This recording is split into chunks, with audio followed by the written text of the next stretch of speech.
Welcome back to Mastrovich Dental Implant Mechanical Rescue and all things Implant Mechanical Rescue. Today we thought we'd touch on a topic of the elements of the Implant Mechanical Rescue. The key elements are the clinical 25 power magnification microscope, the custom precision designed and engineered tools that Dr. Mastrovich uses, designed specifically for each implant system size and type, and then of course Dr. Mastrovich's brain, his ability to reason through the situations and think outside the box, or as many doctors have referred to him, the MacGyver of dentistry.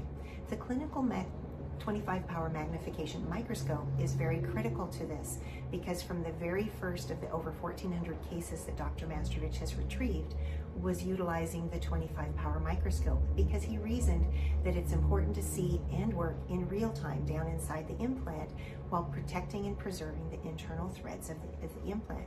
And this is done by being able to see and stay away from those internal threads.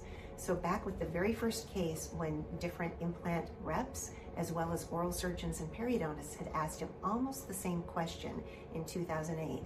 They had a well integrated implant, but it had a retained fragment, and rather than removing the implant and starting all over, which has been done historically, they wanted to know if there was something else that could be done. So Dr. Mastrovich talked to his colleague and friend, the endodontist across the street, and asked if he could try using the endodontic microscope, which is what they use to work carefully down inside the tooth root when they're doing a root canal and removing the dead nerve.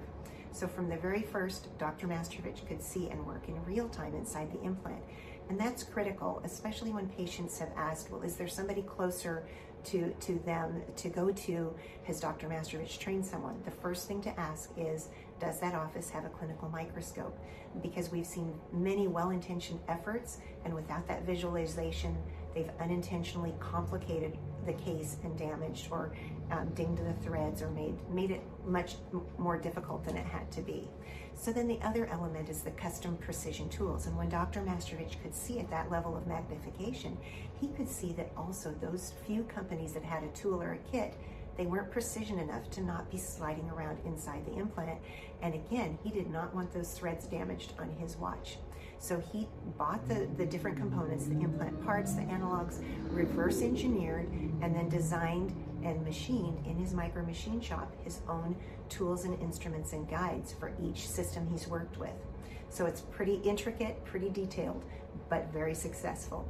Thanks again for tuning in, and we look forward to talking to you next time.